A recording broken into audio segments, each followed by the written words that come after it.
Hey everyone, quick side note, Greg here.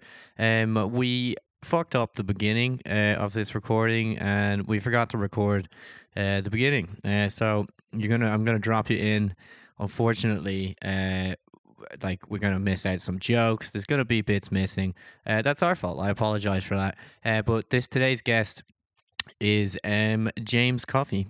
He is a owner of BeanDelivered, which is a coffee delivery service. He is also an ambassador for the Movember Foundation, and we got him on to have a chat, see what he's like. Hopefully, you guys see what he's like. What am I doing? You'd think I'd actually edit this intro, but I didn't. I'm not going to do that. I'm going to commit to this now. Sorry, James. But yeah, we're going to drop you in. Unfortunately, you missed some jokes. So we're going to come in on James's last joke in the beginning. But it's a great chat. He's a great guy. And we're really thankful he came on and came on with us. So yeah, here you go. Enjoy the show. Sorry for this fuck up on our behalf.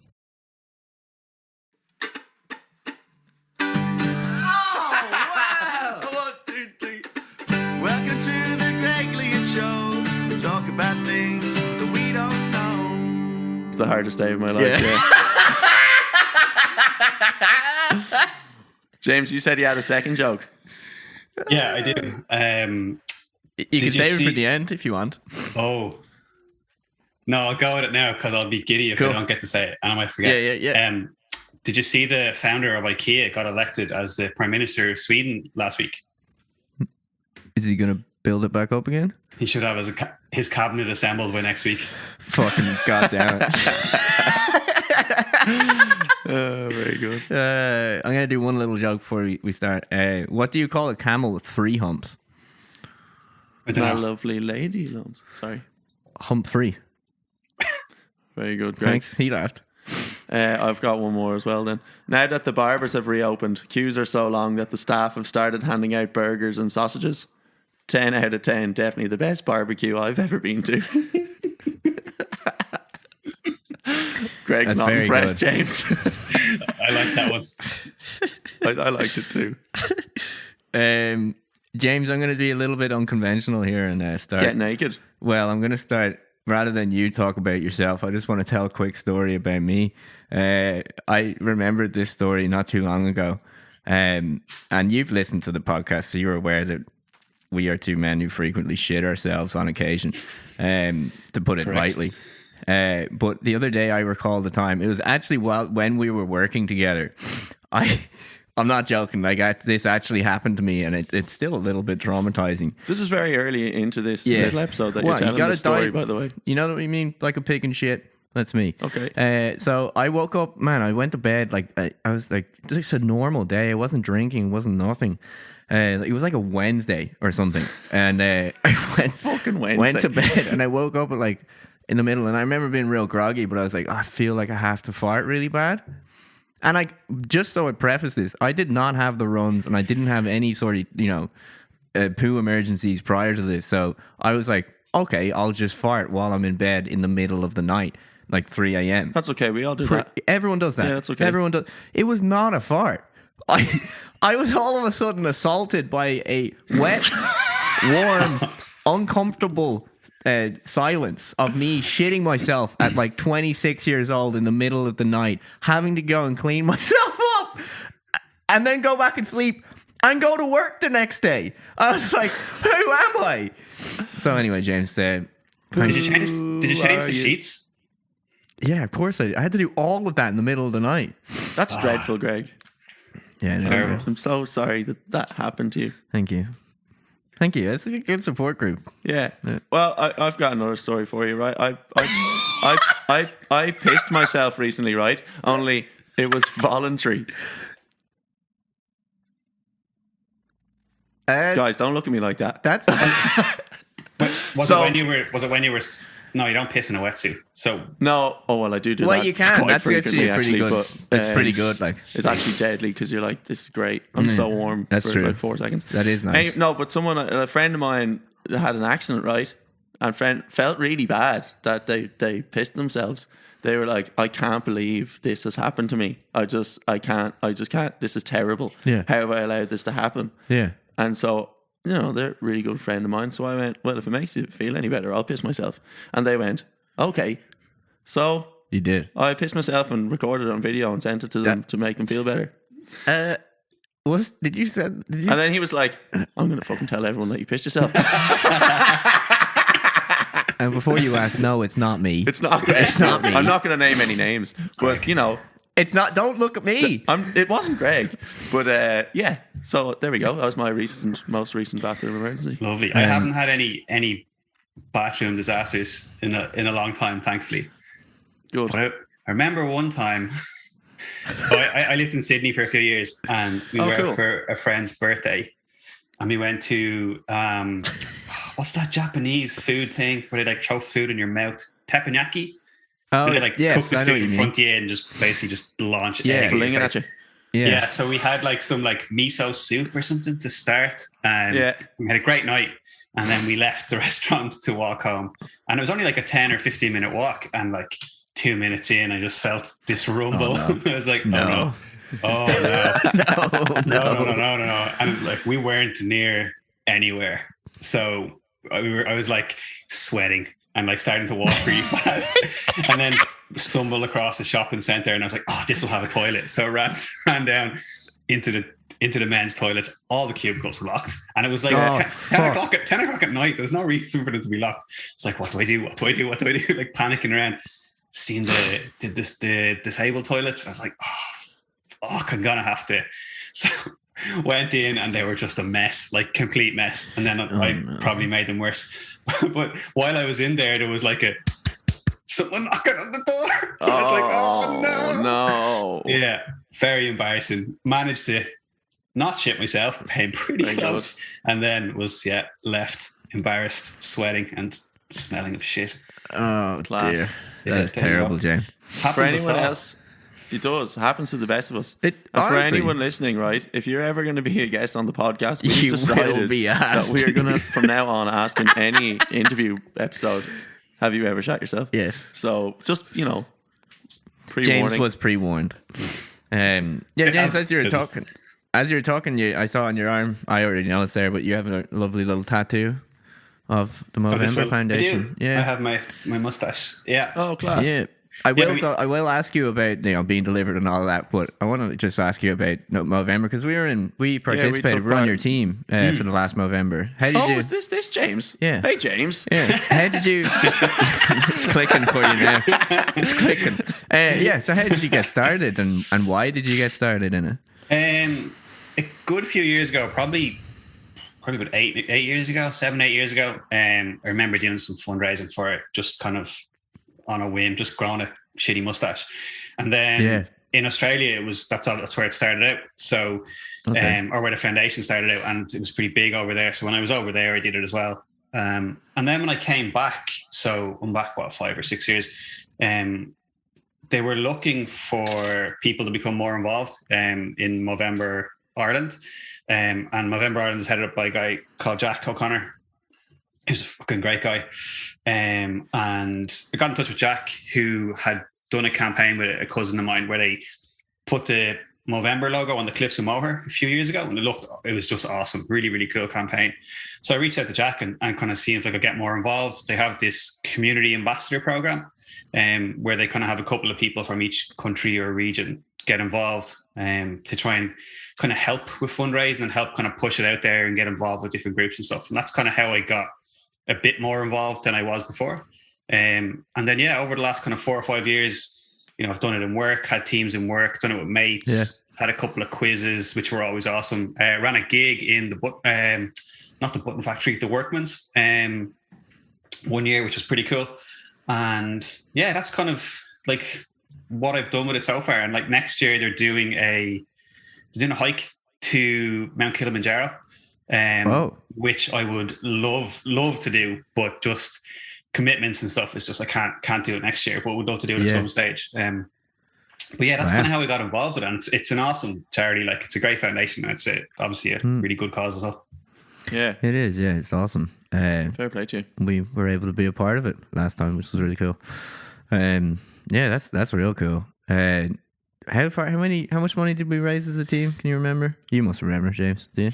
Don't put him on the spot like that, Greg. I don't know. It was quite good. Elliot, I think, raised the most, if I remember it correctly. Yeah, Greg, I think the least. But no. Thanks, James. No, I like that. Factually incorrect. But it's good because, like, that kind of competition side of it is a huge kind of help with it. Like when you've got teams of, because it is mostly lads that fundraise for it, like girls who get involved as well, but it's mostly lads. And you do get a bit competitive with it, like trying to make sure you're the one that's the best in the team or has raised the most money in the team and stuff. So that side of things is great. Yeah. Unreal. I'm going to awkwardly segue now into another question about something else that you do, James. Mm-hmm. Why are you looking at me like I'm an idiot? I'm just waiting to hear what you're going to say. Oh, I was going to ask you about your... I always look at you like you're an idiot. No different to what James looks at me like. Yeah, so tell me a bit, like you own and run and set up your own company. That's pretty fucking cool. Tell me about that. Yeah, sorry, before we get into that, can I just... Your second name is Coffey, right? Yeah. That's unfucking believable. Yeah. He's destined for it. He was born for this. Yeah. Sorry for butting in. No, you're grand. It's pretty... Yeah, it kind of makes sense. You know what I mean? That I am doing something in coffee. I think it's nominative determinism, I think, is the actual turn of phrase for that. Is somebody's name is John Guitar and he plays guitar. It's that type of thing. But say the word again? Nominative determinism. Wow. Okay, James, we don't regularly give out prizes, but it just so happens that today. Yeah. I actually have a prize with me, and it's for the biggest fucking word that we've ever had on the show. You get it today. Yes. Congratulations. You win it right now. It's awesome. A subscription to BeanDelivered. Yeah, you win a subscription to your phone company. Yeah. Just take Greg's one so Greg doesn't get it. Don't. Yeah. I like mine. Yeah. So the business has been going about, it's just coming up to 2 years. It'll be 2 years kind of running in June, but it's been kind of in the works for about two and a half years. And it started out with another friend of myself and Greg's, Gav, used to drink a ton of coffee in work. And we were just kind of chatting about it one day, about kind of setting up that type of subscription model. And then I went to Colombia for a month on a honeymoon. And it was like drinking tons of coffee. And, that was like, okay, yeah, like let's do this now if we're going to do it. So came back, started looking at like designing websites and how it would work and that side of things, and researching roasters and all that stuff. And then kind of because of kind of commitments at work and other stuff, Gav wasn't able to kind of commit anymore to it. So it just kind of became me, which was fine because it wasn't, to begin with, it wasn't a huge amount of work, or not that it wasn't a huge amount of work, but it wasn't a huge amount of time, I suppose. And that's kind of how it got set up. So we work with different coffee roasters, different Irish coffee roasters every month, and send our subscribers different coffee from a different roaster every month. And it's, so it's been going nearly 2 years. We've worked with 22 roasters at this stage. We'd have worked with 20, 24, 26 maybe, I think, by the time June rolls around. But yeah, it's been awesome and it's been really good. Like I don't have, apart from my name, like a coffee background. Drank a lot of coffee. Like when I was in Sydney, like Australia is so far ahead in terms of their kind of coffee culture and stuff. And if you talk to a lot of the roasters or a lot of people who work in coffee in Ireland, they've spent time in Sydney or Melbourne or New Zealand. And it's just miles ahead. Yeah, it's. I was watching. There was like a London Coffee Festival thing was on Friday or last week, and they were talking to different roasters and cafe owners, and they all like so many of them were just like, oh yeah, when we lived in Melbourne or when we lived in Sydney or when we lived in Auckland, and it's just so far ahead of where we are. But Ireland is getting so much better. Like places like the Fat Fox near you guys who are doing an awesome job at what they do, and there's just really great kind of cafes and roasters popping up all over the place. Yeah. Is there any reason why it's so Australia is such a trailblazer? I don't know. I think they just kind of like they love that outdoor lifestyle. So there's a lot more, I suppose, early mornings over there. So you're getting up. Like people just seem to get up so much earlier over there. And like whether they're going to the gym or swimming or surfing or whatever, like having a coffee before or after was kind of pretty much essential. Whereas here, I think not as many of us get up to exercise early or do stuff early. Well, I mean, it's dark most of the time anyway, but like it's also cold and wet. Whereas if you wake up in Sydney at 6 o'clock in the morning, it's sunny, it's probably like 25, 30 degrees. So you can get out and do it. Like, so that, I think that's kind of made a big difference to their kind of lifestyle. But yeah, I don't know if there's a real reason why they are. Because I mean, they get their coffee from the same place as we do. They don't grow it in Australia. So they get it from South America or Central America or Africa or Asia. So yeah, there's no real reason why they should be ahead of Ireland or Europe in terms of the way they have their coffee, but they just are. Yeah. Unreal. Any question? I'm just going to confer with my partner. I suppose when you say they're so much further ahead, in what sense, like with coffee? You know what I mean? Yeah, so I think think Flat White is from there, right? Yeah. So Brock, who owns Badger and Dodo, I think he claims to have brought the first Flat White to Ireland about 12 years ago. Maybe a little bit more. Yeah. But that's from there. They're ahead in that, like, so over here you've kind of got two different types of coffee shop, right? Or maybe three. You've got your chains like your Starbucks and Costas and those ones. Then you've got your specialty coffee shops like Fat Fox, Triathlon, and those type of places. And then you've got other coffee shops. And how do I how do I say this without sounding judgmental and snobby? Because like there's a difference in the coffee that you get. Like if you get coffee from, like, I'll use Fat Fox as an example because you guys know it, but like they use like really, really good coffee. They use specialty grade coffee, which is coffee is scored like is scored between 80 and 100 is specialty, or 85 and 100 is like really good specialty coffee. So that's what you get in like Fat Fox or Triathlon, and generally it's single origin type of stuff. Whereas there's other places you'll just go and you'll get a coffee and it'll be like this blend of coffee from 4 different places, and it might taste nice, but it's not as ethical. It's not as like ethically sourced.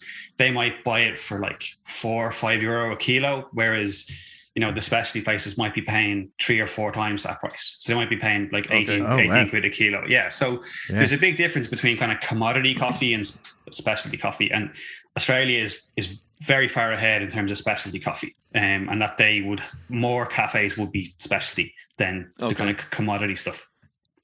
Yeah. What's your coffee of choice? As in flat white, cappuccino, latte kind of job? I generally just drink like Americanos or espressos, but I actually had a flat white yesterday for the first time in months, because I haven't been to a decent cafe in months, and it was lovely. Like, it was so nice just to have something different. I had when I was in town after a swim. I was in Bread 41 on Pearse Street and just got a flat white, and it was like, it's so nice just to have something different than because I'm just so used to making it myself at home. So it was really nice. Any milk? What kind of milk, or any sugar? No sugar. That was just a normal milk one, which I don't usually drink normal milk. I usually have an oat milk or an almond milk, just because that's not because they're fancier or anything. It's just normal milk tends to also give me a bit of a dicky stomach, so I stay away from it. Yeah. Absolutely. A dicky stomach. Yeah. A warm belly stick. He's from the north side. That's why he talks weird. Okay. We won't hold that against you. Yeah, I will. All right. We won't bring up Elliot's impression of the North Sider from the podcast. Oh, yeah. Sorry about that. I have to go. Thanks, James. Great to meet you. And here's one for you, right? Do you ever drink instant coffee? The last instant coffee I drank was from Triathlon. They have one. They have one, yeah. Which they released last year, I think. And it's still like a specialty instant coffee, so it's expensive. It was like €15 for a pack of 5, maybe, I think. Okay. And it's 5 like little sachets. Wow. Yeah, so that's the last instant I've had knowingly. I believe the answer is actually no. Yeah, I think that's a big fat no. That's a big fat no. Yeah. No, generally not. Okay. No. And I've always got loads of coffee in the house, so I kind of don't. Yeah, and I wouldn't anymore. Yeah. What about the way that everything's going towards a light roast now, and there's not really room for dark roast anymore. And this is really coffee nerd stuff, so I apologize if you're not into coffee. But like, it is, there's a cafe in Greystones that does dark roast. Le Creperie does dark roast, and it's actually like, I had one the other day, and it was really nice. The difference, because it's so much more like full bodied or whatever, and it's not like a kind of watery thing. I know that doesn't make any sense, but for me it does. Did you ask a question there at all? Or I said, what do you think of the like whole thing of going towards the light roast? That everything's going to a light roast now. So yeah, the lighter, more kind of medium roasts give. I actually have 10 more sentences to add, so I had to trim that down. Yeah, the lighter and more kind of medium roasts give more of a kind of fruit, like they emphasize the flavors that are there within the coffee, whereas the darker roasts can make it, like you said, kind of more. This sounds stupid. More coffee tasting, if you know what I mean. More that traditional coffee taste. But yeah, that's kind of the main difference. And a lot of the especially roasters just don't do dark roasts because I think one of the reasons is that it's riskier. Like if you're you're more likely to burn it if it's dark because you have to roast it that bit longer, so it doesn't leave you as much room to kind of not make mistakes. But like if you're roasting light medium roast and you go a little bit over, you might be a dark roast, but if you're dark roast and you go over, you burnt it. You burnt it and it's ruined, yeah. Less margin for error. The example would be, like Italian coffees, where you get that little espresso and it's super concentrated. Yeah. Caffè un espresso. Caffè un espresso. Bella mia cena, sempre detto, Bevo un grazie espresso. mille. That's dark roast. They all have dark roast over there, Lavazza, that kind of stuff. Okay. It's really nice. And the little biscuits. Oh yeah, that's deadly. I love to get a little biscuit with your little espresso over there. Yeah. Did you ever answer that question, James, on your BeanDelivered Instagram? What's your like a snack to do with coffee? What's your go-to snack if you're gonna have it with coffee? What like personally? What's my go-to snack if I'm having a cup of coffee? I'm gonna ask you personally. Yeah. I don't know. A bit of chocolate, maybe. I don't really. Yeah, dark chocolate or like white chocolate or like a what's the one in the middle? Milk chocolate. Thank you. Yeah, like a milk chocolate, like a bar of Cadbury's or something. Do you? Something. You go super sweet. If I do, I don't really eat. If I'm having a coffee, it's usually after I've eaten or just on its own. And generally not having like anything with it. Okay. Do you ever get those? They're like, it's like a roll of like wafer roll with like chocolate inside them. It's a packet of them in the press at the minute that are getting horsed through with every time I have a coffee. They're quite nice. Yeah, they're good. I don't know. They're a good snack. Do you like? I know you mentioned that like regular milk does a number on your belly, same as me. But do you like an affogato? Oh, please tell me you know that. I do. Okay, good. I don't drink a lot of milky ones, so I wouldn't have an opinion on it. We'll say. I fucking love an affogato, like, and ice cream fucks me up, but I fucking love that. Affogato is key. Oh my god. To be fair, yeah. This is still silly question, but did you ever smoke? Did you ever smoke, James? I did. Yeah. Did you ever have? Time. Like, I don't know if you ever got this, but if I ever had a smoke, it would like, the way a coffee will wake up the bowels in the morning. Yeah. If you have a coffee, sounds like you don't need help with that, Greg. Well, I don't at all. But if it wakes me up, is what it does. My bowels, apparently, to embarrass me in front of myself. But yeah, no. If I had a coffee and a cigarette in the morning, that's fucking volcano. Mount Etna is about to blast off. You know what I mean? Mm. Like that was that really wasn't a question. I just was really wanted to tell again, you. Is there a question coming at any stage, or what's actually happening right now? James. But I think that's where I know you didn't have a question, but I think that kind of coffee and a smoke, that was my early 20s. Like, was coffee and a smoke before work or just like starting work and stuff. And I think it still is for a lot of people. That's how they do, like coffee and a smoke.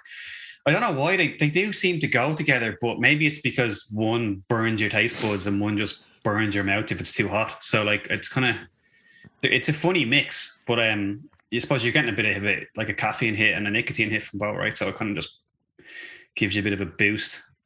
Yeah. What about these poop coffees? Like in Vietnam, there's like coffee that's made out of like I can't remember the animal. But it's like a ferret type animal. I've tried it poop before. or something like that. Like, I've tried that. I tried it in Vietnam. It sounds weird, but you can taste the poo.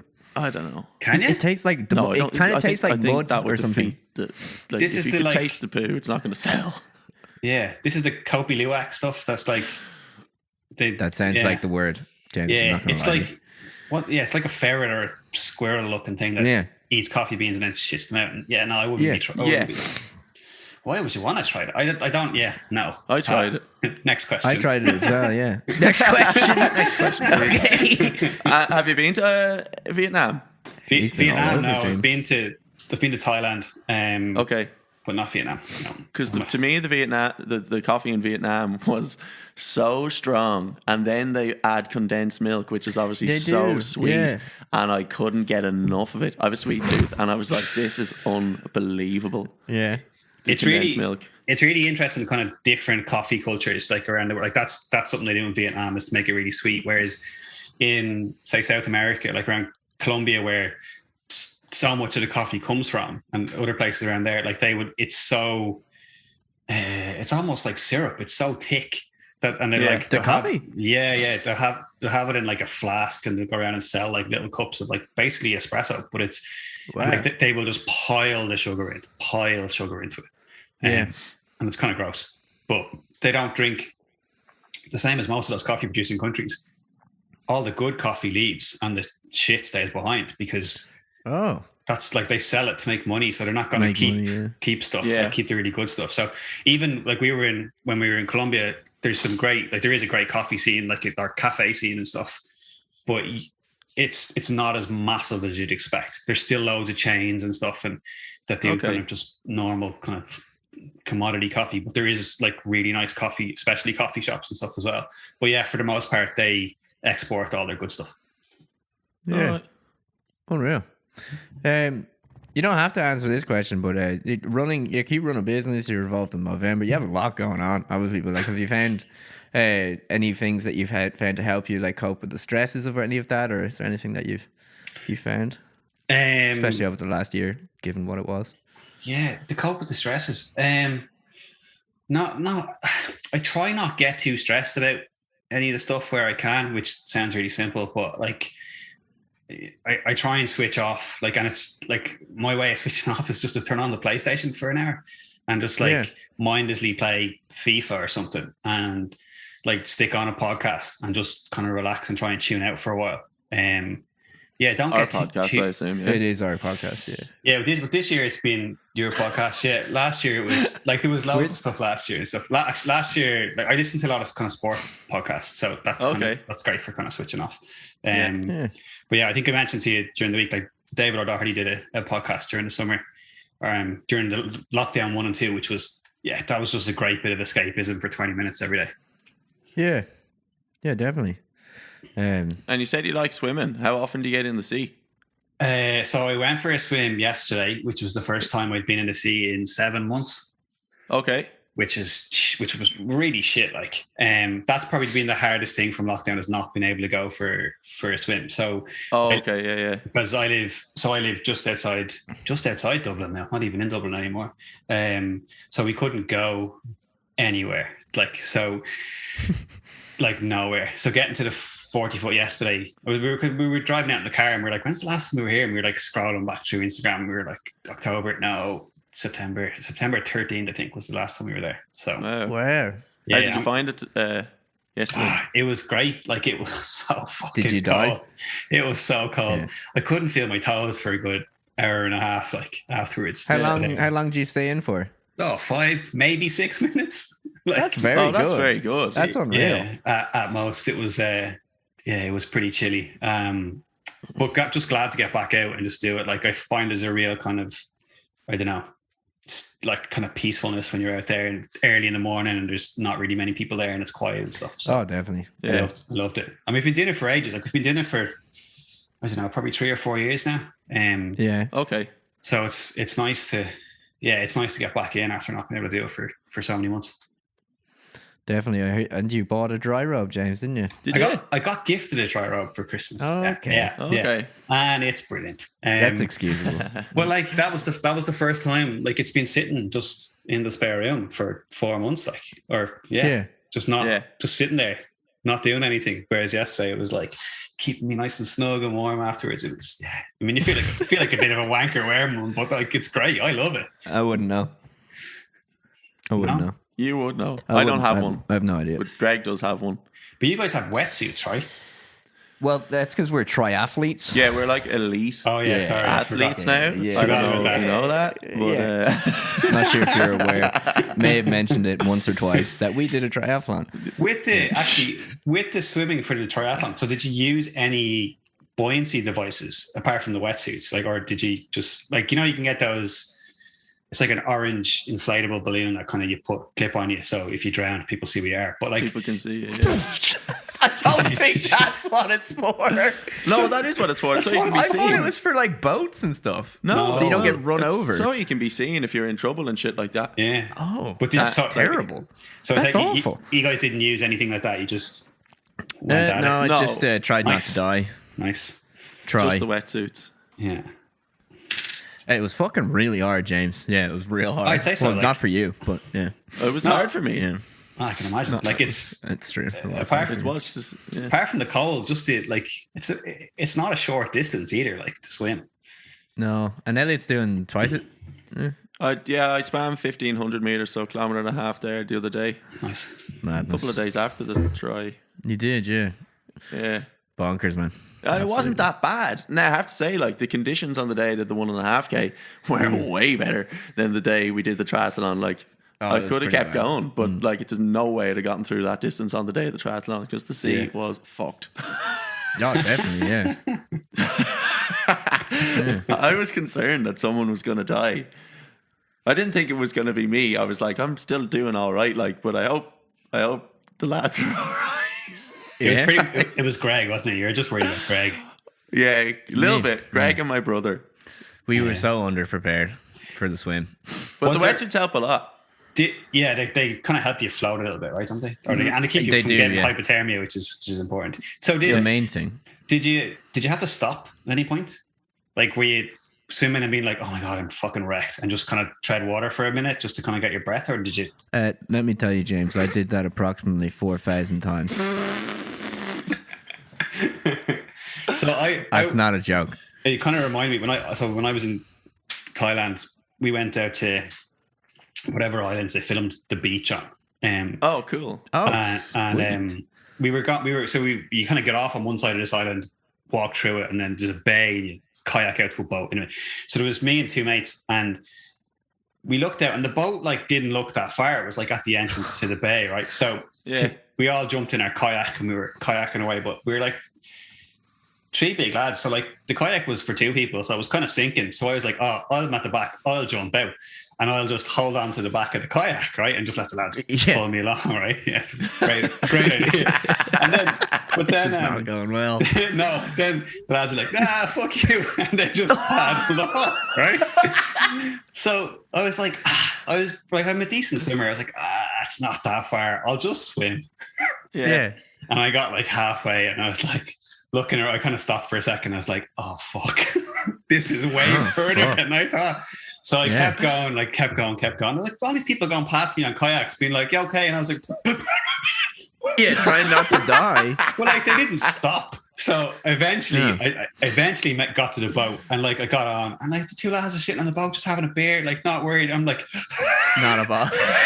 Yeah, could not breathe. No. There was a few seconds, and I was like, shit, I'm gonna die. Class. Unreal. No, that's not unreal. That's pretty shit, to be honest with you. It sounds terrible. Fair play, though. You survived. You did survive. Got through it. Yeah. Just. Well, you're here to tell the tale, which is good. Greg signed me up for a 3-month subscription to your BeanDelivered, by the way, which was cool, and it got me like the V60 thing, which I'd never seen. So that was all deadly. I enjoyed that. You're a convert now, aren't you? It was really cool. Yeah, Good. He does enjoy it.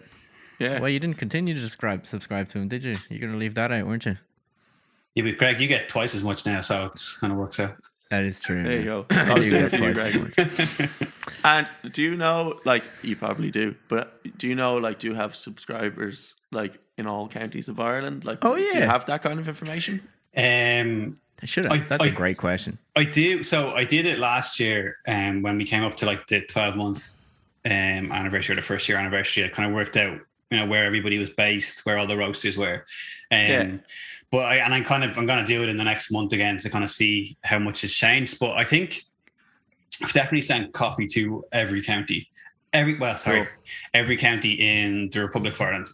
Up to north, I think I sent it to 2.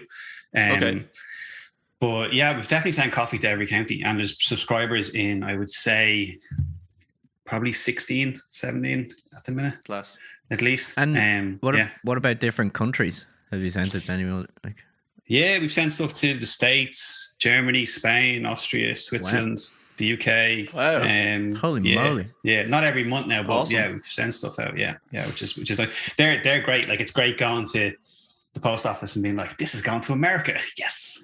Yeah. Unreal. It must be a nice moment. Yeah.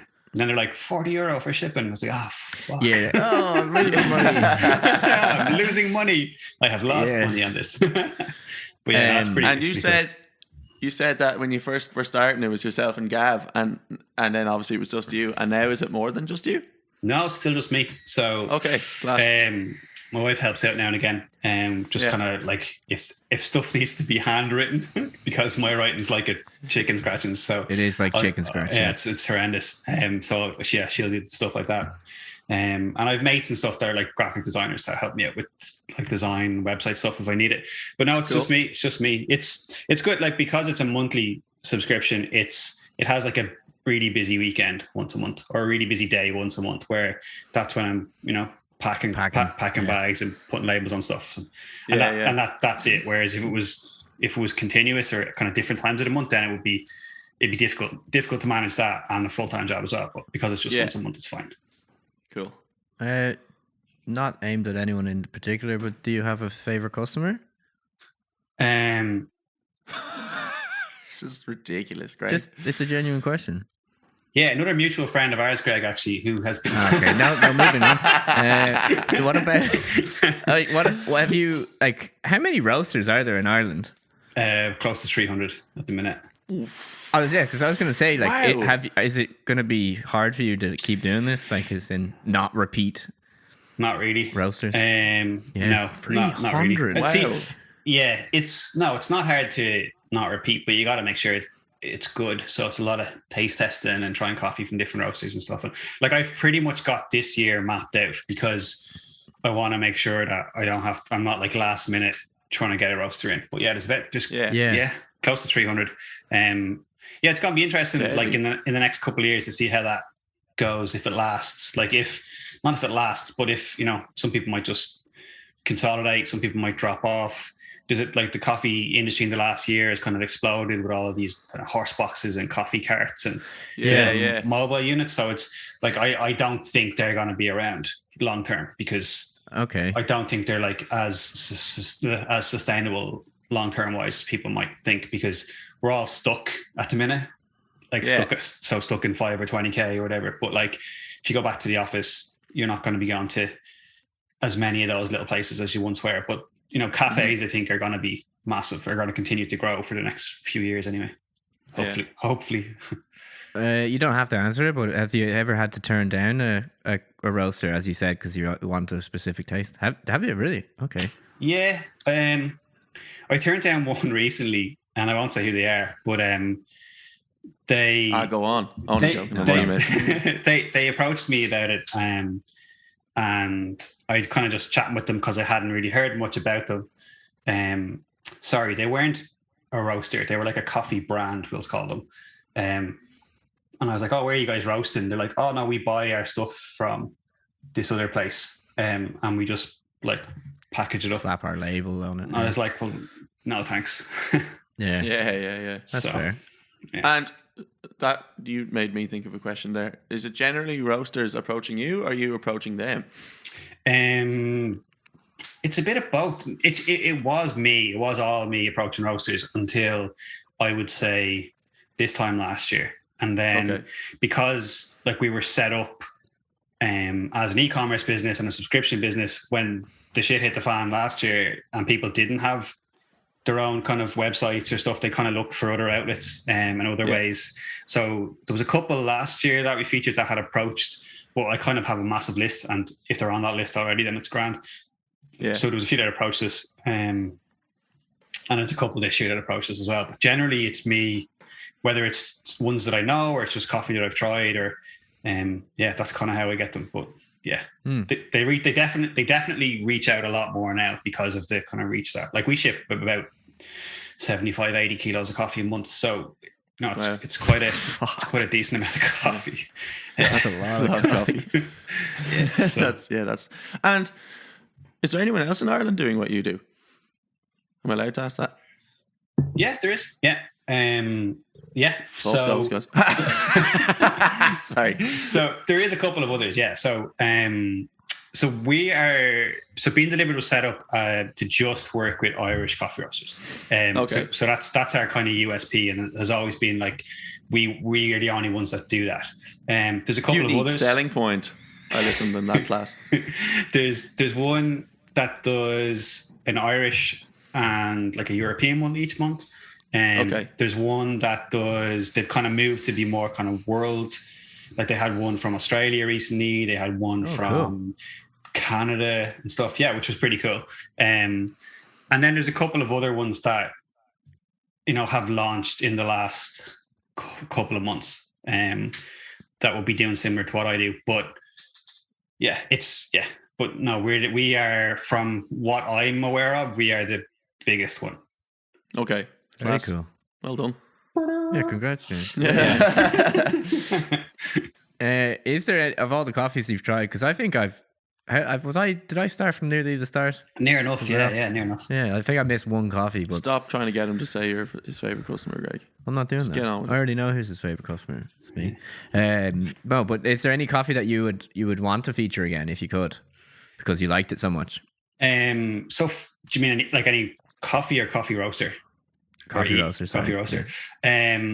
Yeah, definitely. And the goal was always 2 years without any repeats. Okay. Which we'll get to. And then from the start of kind of year 3, so from July, say, then there will be some repeats. But it's kind of going back to like roasters that were featured like 18 months ago or over 12 months ago and stuff. So there's a lot of people who might not have had it before anyway. So yeah, it's there will be some repeats. If there's one, like my favorite is West Cork coffee. I think they roast. Really? Yeah. Nice. Yeah. I really liked that whiskey barrel one. Yeah, that one was class. That was class. Yeah, that was. We get feedback. Like I get feedback most ones from a few people about coffee and stuff, and that one we got the most. And I was, you're one of them. Yeah. But that one was I was really worried that. Not really worried, but like it was a risk because it could have been. Actually, James, can I just point out, James did something really nice because everyone knows I'm sober. He literally said, Greg, this next month is going to be aged in a whiskey barrel. Do you want me to supply you with a different one? And I was like, holy fuck, that's so nice. So thank you again. That's very nice. Honestly, he went out of his way to like accommodate me, which I thought was insane. That's class. But yeah, now I have a drinking problem again. So thanks, James. No, that's a joke. No, sorry, please, I interrupted you. Go ahead.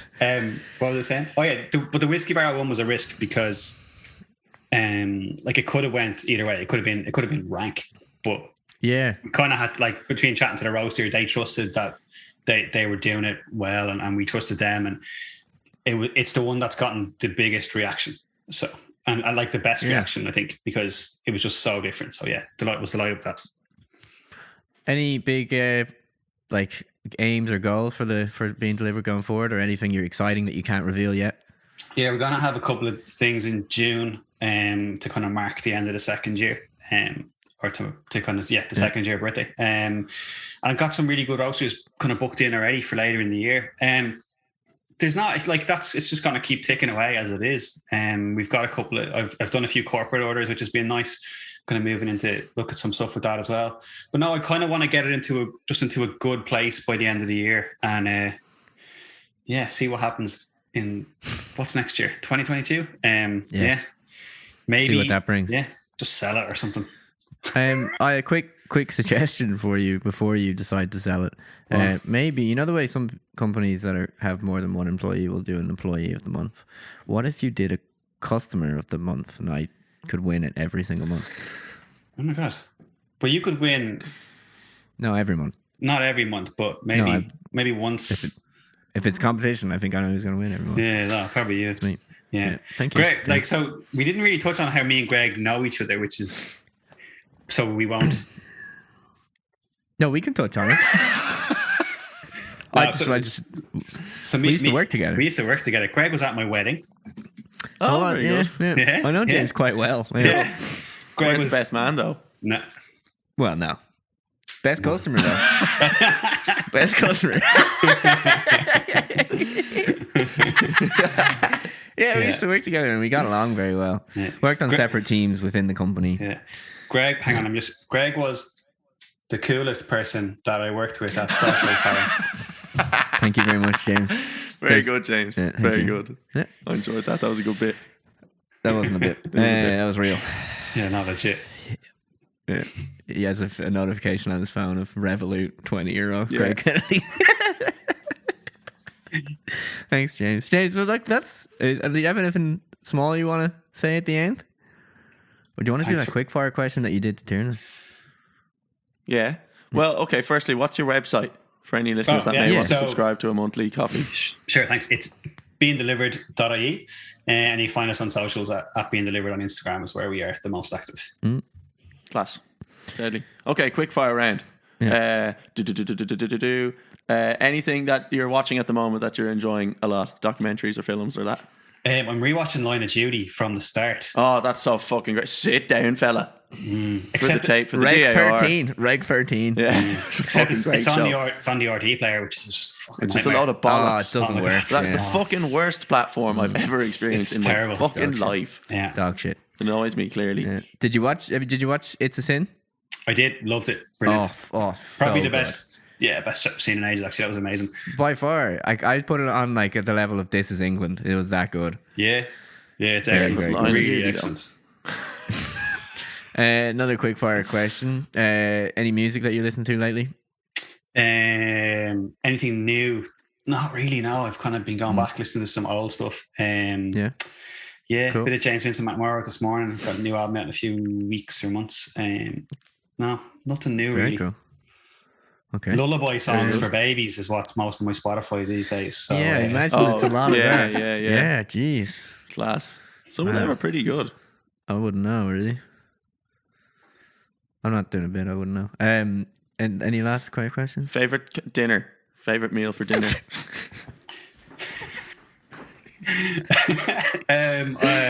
Mexican food, like tacos and stuff. Class. Yeah. Yeah. That stuff's deadly. So what's so funny? Okay, I'm done. I'm finished. I have no more questions. Unless you want to ask us any questions. Greg's laughing at me now. No questions? No, nothing for me. Cool. No. Do you want to ask us what our favorite dinner is? Fuck off, Greg. That's another way we were good friends. We used to, when we were in work together, there's a group of us that we organized this thing called Food Friends. Right. And we found a restaurant. So like there's 5 people in the group, James, was it? Initially 4 or 5 of us, yeah. Yeah. And each person had a month that was their month to choose the restaurant. Mm-hmm. You wouldn't tell the others until like the day or the week of or something. And then you'd all go to the restaurant, give it a score out of 10, and then once we'd all done a rotation, as in we'd all chose it, we'd pick a winner. I never won. Cool. I came close though. Very good. James usually won, I think. Yeah. You didn't come. Yeah, you didn't come last, so that was the main thing. No, I didn't come last, which is all that matters to me. Yeah. Yeah. James, I'm going to close you out with a few jokes. Do you have any jokes? I have no jokes. I'm done. This is all on me. Do all you have on any you. jokes? Oh, yeah. Huh? Go for it. Okay. Hold on 1 second. Nice to meet you, James, by the way. Thanks for you chatting too. to us. I'm looking forward to getting up for a swim at some stage during the summer. Yeah. Definitely come in here, yeah. Deadly. Okay. It's going to be one joke to finish it, okay? What do you call a leper in a hot tub? Don't know. Stew. Thanks. Oh my god. Thanks, James. Oh my god. Thanks, James. Okay. We've pressed. Stop.